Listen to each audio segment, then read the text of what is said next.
قدرمن دوستانو د خاپری نغمې یوه نوې تازه د شرابو په نشه کې مسته د فحاشي ویډیو چې په سوشل میډیا تازه وایرل شوې ده موږ ته هم اوس په لاس راغله نو موږ غوښتل چې دلته له تاسو سره شریکه کړم او تاسو هم په دې پوه شئ چې د پښتو وتلې او مشهوره سندرغاړې خاپری نغمه په بهر ملکونو کې له انګریزانو سره کوم کارونه کوي.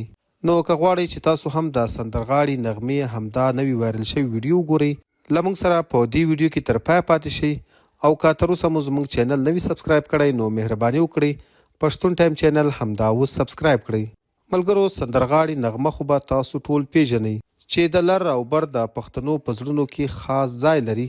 او ټول پښتانه د دې ښکلی اواز او سندرې خوښوي او وخت نا وخت د دې په اړه خلک په سوشل میډیا ویډیوګانې جوړوي او وایي چې دا د سندرغاړې نغمې د فحاشي ویډیو ده خو چې ګورې هغه اکثره فیک او دروغ ویډیوګانې وي. خو اوس تازه چې موږ ته د نغمې کومه ویډیو په لاس راغلی ده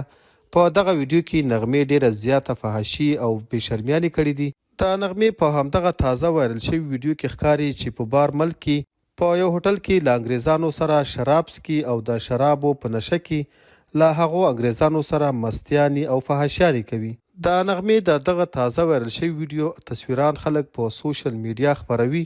خو د دې پوره ویډیو هیچا هم تر اوسه لا نه ده خپره کړې. خو کله چې موږ د دې دغه پوره ویډیو وکتله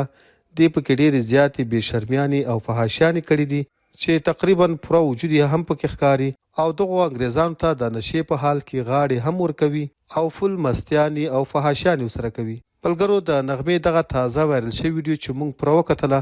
نو موږ ونه شو کولی چې دا دلته په یوټیوب باندې له تاسو سره شریکه کړو.